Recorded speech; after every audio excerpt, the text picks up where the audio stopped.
Ever ready. All right.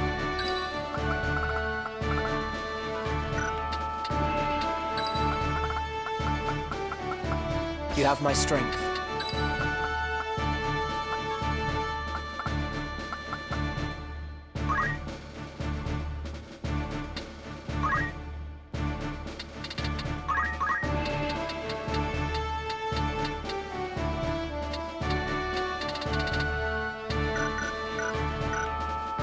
Understood. Forward!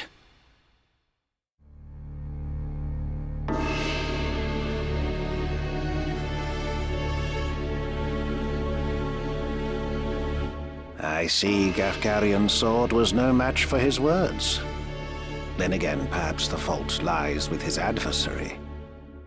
Beowulf blood is not given to spill easily, even when thinned with that of a courtesan, it would seem. But enough is enough. You overstay your welcome.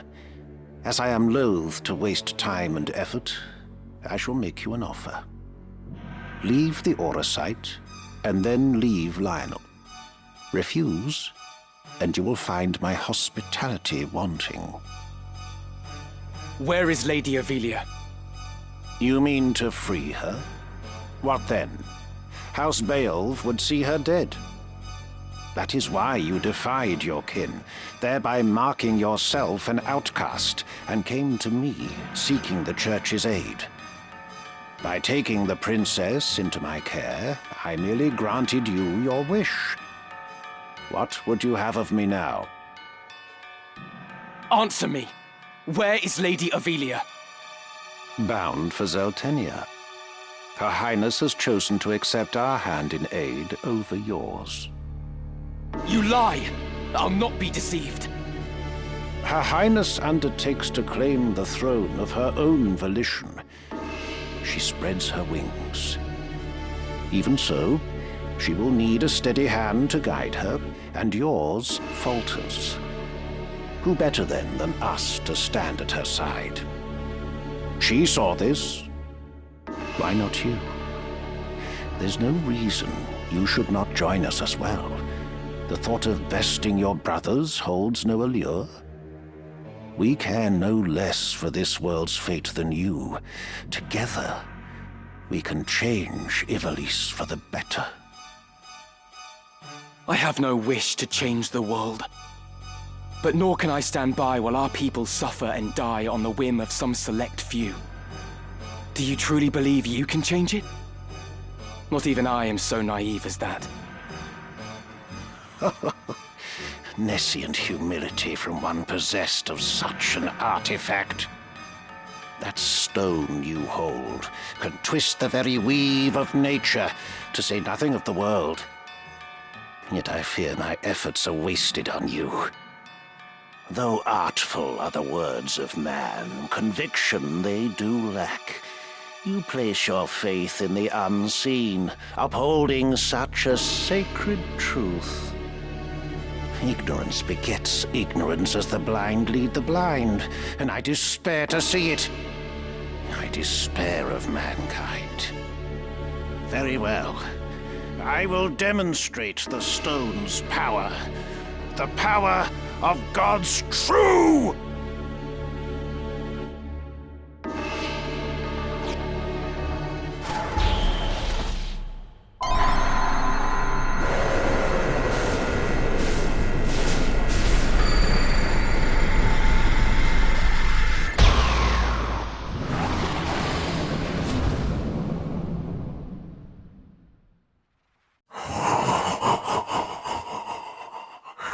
You take no pains to hide your wonderment. How I shall delight to watch you die.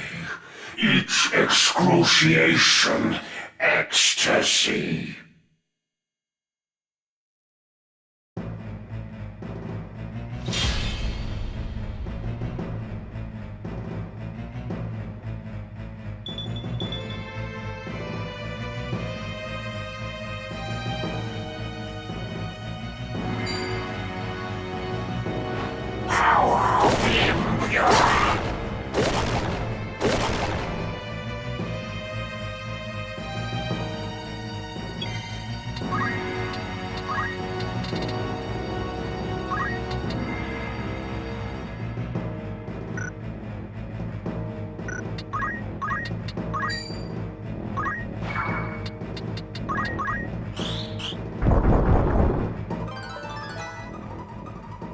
This is Oracite's sacred power?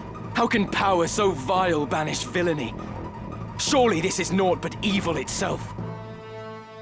Of good and evil still you would fain speak.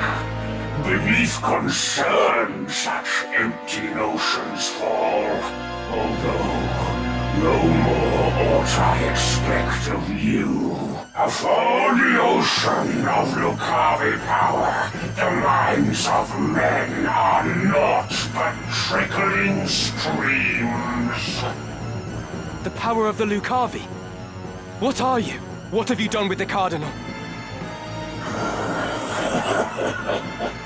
What nonsense this! I am the man himself, or rather, he who once was Delacroix.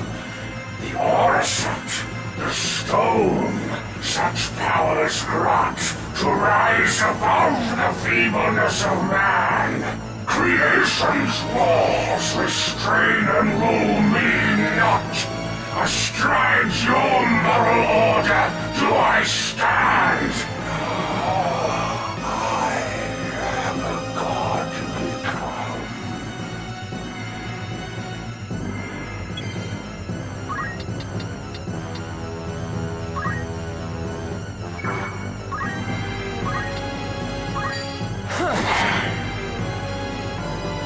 Come then.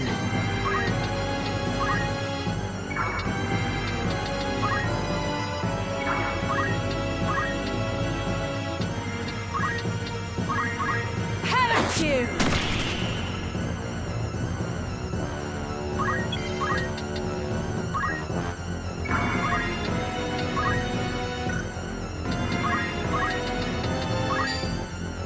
We can win this.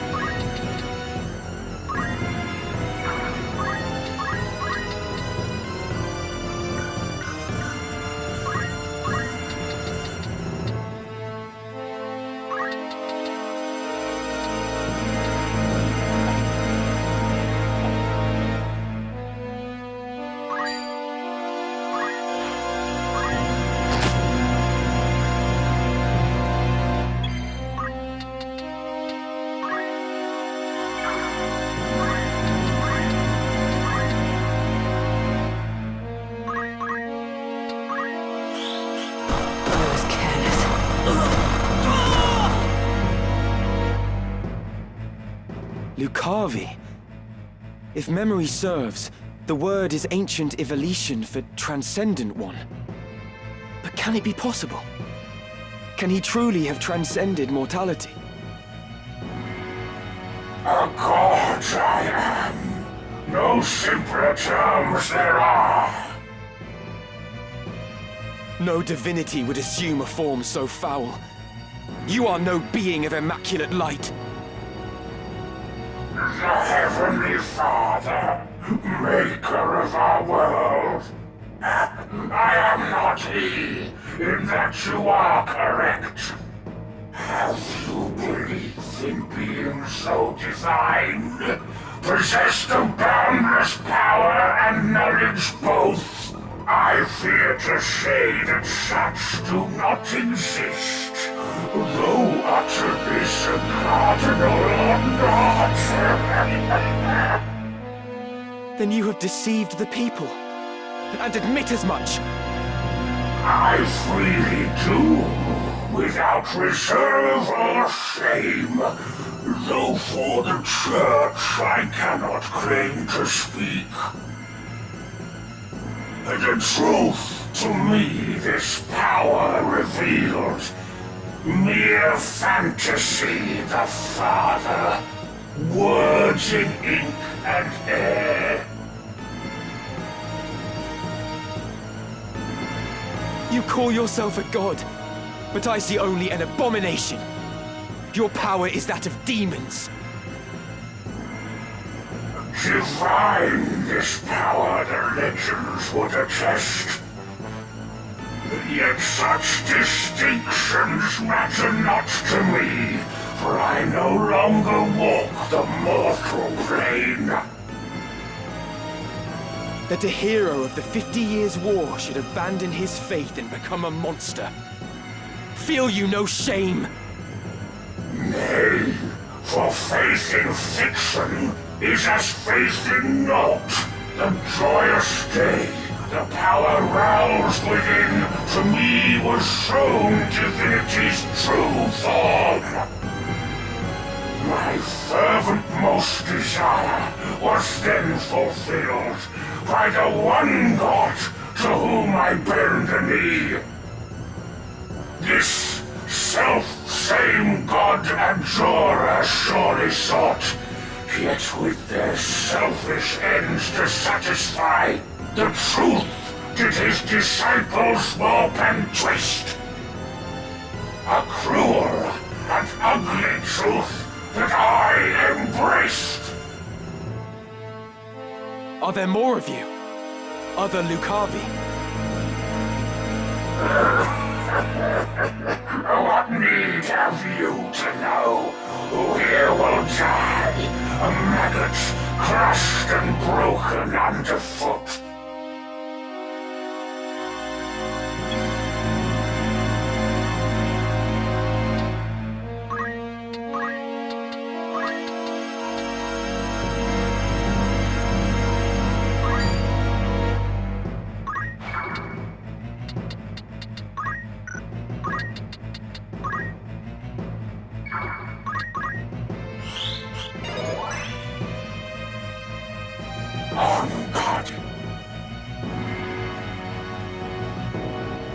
What is this I behold?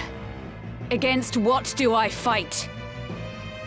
The Lion's Guard sends its best in Agrius Oaks, protector of the princess duly sworn. Your skill with blade unrivaled, so I hear. Your loyalty to her highness wavering not. As now we speak, your mistress for Sultania makes her rightful crown and throne to claim. If fast remains your oath, then serve you may. My ally, you need but be. Your ally?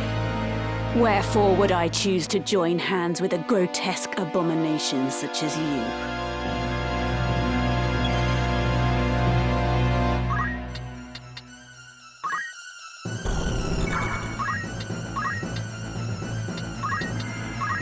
No mercy!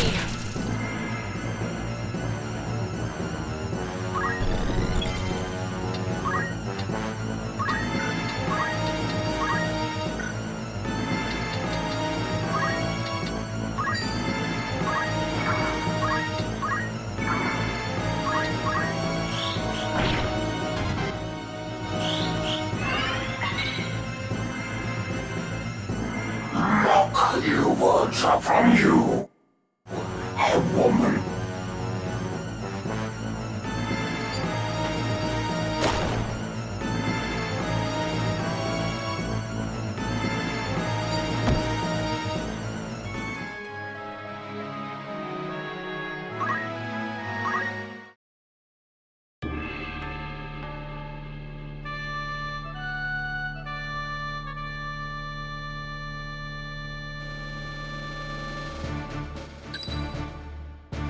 An excellent choice.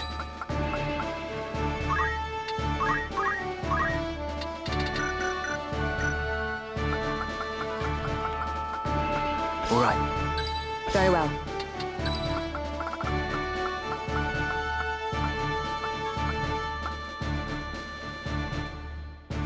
Onward. Forward!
This is all...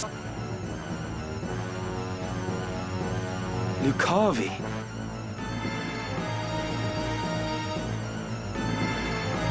You call yourself a...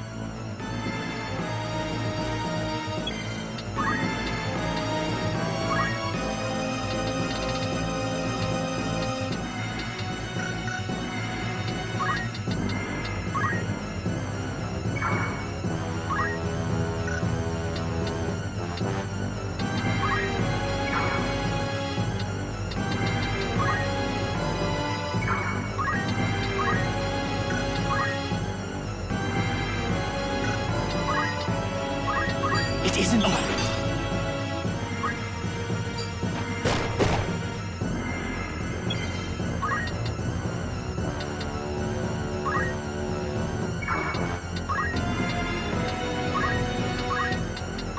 On you think... I can still stand.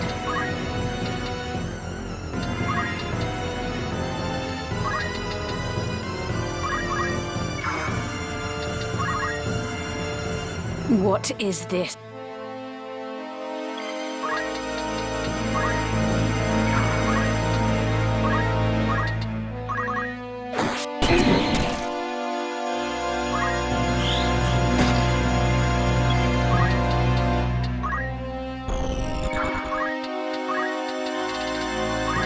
Can you stand...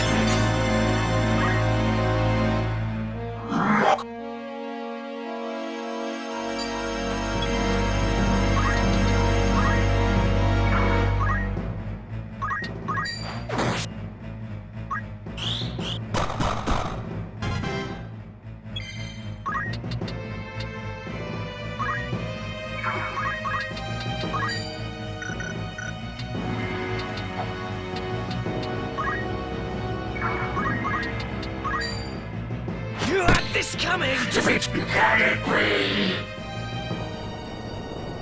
How strange that I, undying, here should die. A death come here, high sheriff could descend. Oh, would that these eyes could witness bear.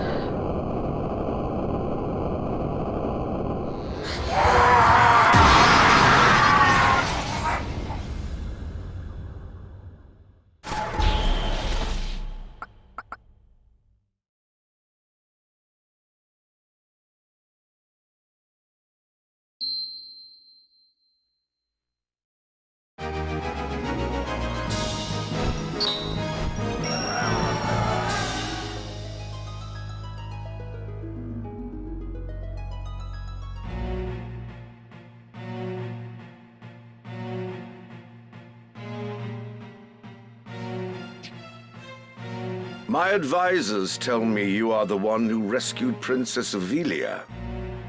I would have you tell me more. I am Delita Hyrule, a Black Ram lieutenant in the service of His Excellency the Baron Grimms. His Excellency dispatched me to rescue the princess, and so I did, disguised as one of your own. A sheep in lion's clothing. Now I have returned. Hyrule, you say? That is not a name I've heard before. I had thought Baron Grimms and his Black Rams felled in battle against the Eye a fortnight past. Indeed. That dark news spurred me to return with all the greater haste. 'Tis only by virtue of my mission that I was spared the fate of my comrades. May the Father grant them rest. How fares the princess? She is weary yet from her long journey. She sleeps as if among the dead. I can well imagine.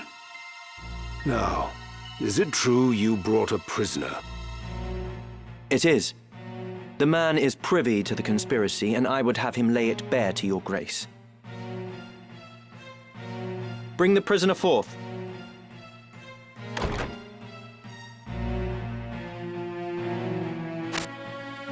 Let us hear the reason for your attempt on the princess. It was to stain Duke Goltana's name by making it appear the work of his men. That way he'd be kept from Lazalia and claiming the regent's seat. Who gave you the order? Duke Larg? No. A close advisor of Duke Goltana's seeking to curry Duke Larg's favor. Madness! None among us would fain betray our Duke. This is clearly an attempt to undermine us by sowing mistrust. Silence this man before he can spout more absurdness. I would hear it nonetheless. Who was it? Well, name the one who gave the order. I'd have your protection. On my honor as a knight. Speak. 'Twas the man who stands before me. Chancellor Glavain. What? How dare you? I do not even know you, knave! Who put you to it? The Queen? Stop this mama's farce. I've naught to do with this. To betray your liege lord is an unpardonable crime, Chancellor. It was not I. I know naught of it.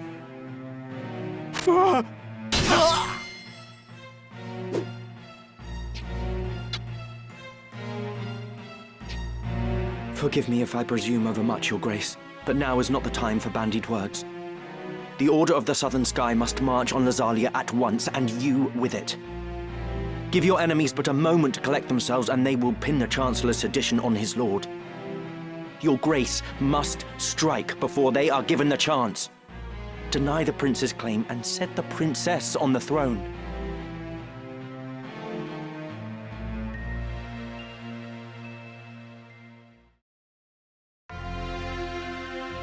Following his sack of the royal capital of Lazalia, Duke Goltana, the Black Lion, banished Queen Luveria to Besselat for her hand in the conspiracy, and crowned Princess Ovilia queen. But Duke Larg, the White Lion, insisting that Prince Orinus was the true and rightful heir, at once crowned the child prince and declared himself regent. Moving then to free Luveria, Duke Larg dispatched the Order of the Northern Sky to Besselat in the name of the new crowned king. Duke Goltana, in turn, set the Southern Sky to march in Ovilia's name.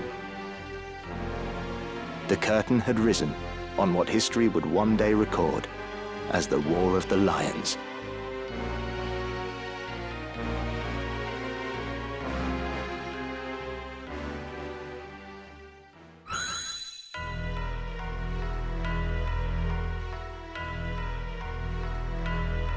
This past evenfall, the count stood at 200,000. 400, if both sides be counted. The number of casualties is not our sole concern. That was to be expected. And so too the depletion of our stores. No, it is this drought that threatens us. The markets are bare, and tax collections fall short. With prices as they are, we can lay in supplies for another half-year at best. Duke Larg must surely face like difficulties. It rained unceasingly in Galleon this season. The grain rotted in the fields before it could be harvested. The real trouble lies in war's wake. There is no work. Whole villages have been displaced. My son Oren tells me over 100,000 have already fled to Lazalia, and more pour in by the day. Ha! I see no trouble in this. Let Larg struggle to feed the mewling maids and his soldiers both. It is no laughing matter. Should the conflict spread, we may find ourselves no better off. Think you Zeltenia proof against such a fate? I assure you we are not. Has not the time come to chart a course to peace? Your fears are well-founded, but we cannot yet end this war. Though it pains me to do so, we shall increase the rate of tax by 1/3. Naturally, a close watch must be kept on those who hope to profiteer in these trying times. As for those seeking refuge outside the castle walls, We shall tighten our patrols at the Limbri border to see that they are turned back. My lord, I must ask that you reconsider. Duke Larg suffers, as do we. What better time to treat for peace? You talk in circles, Orlando. There can be no peaceful end to this. The kingdom cannot exist without her people, Your Grace. No more than can we. In the 50 Years' War, who bore a greater burden than they, the common folk? Would you thank them now with higher taxes? Their confidence in us is sorely tested as it is. And it is not only the people. Our soldiers are made to fight on rations that would scarce feed a child at his mother's skirts. We cannot long sustain this war. Resolve is no substitute for resources. Resolve? Have you any? These are the words of a coward. The 50 Years' War was fought to drive back an invasion of our sovereign soil. We were honor-bound to fight. And in this war, there is no honor to bind you. Is that what you wish to say? The 50 Years' War was an abject failure of a corrupt crown. And the source of its corruption is Duke Larg. The man claims to act in the realm's interests, but in truth, he aspires only to power. I seek to rid us of his blighting influence. Yet you would suggest there is no honor in this, that we fight for naught. You mock the Black Lion to his face. His Grace speaks true. Besides, why lay down the sword with victory so near? They call you the Thunder God, Count Orlando. But your gentle words would sooner stir a breeze. Is victory so near? My ears are deaf to its approach. I am, however, keenly aware of the quagmire pulling at our feet. This war has been fought to a standstill. Your words are the epitome of hubris. This council can ill afford to heed such unfounded prating. I will not sit here and tolerate such insults! Enough of this! You disappoint me, Orlando. Pray you do not disappoint me further.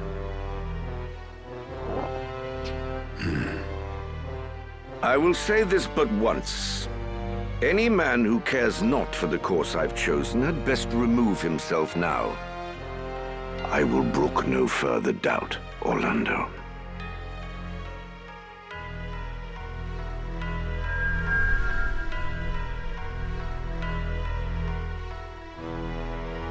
The leader once told me he was swimming against some unseen current.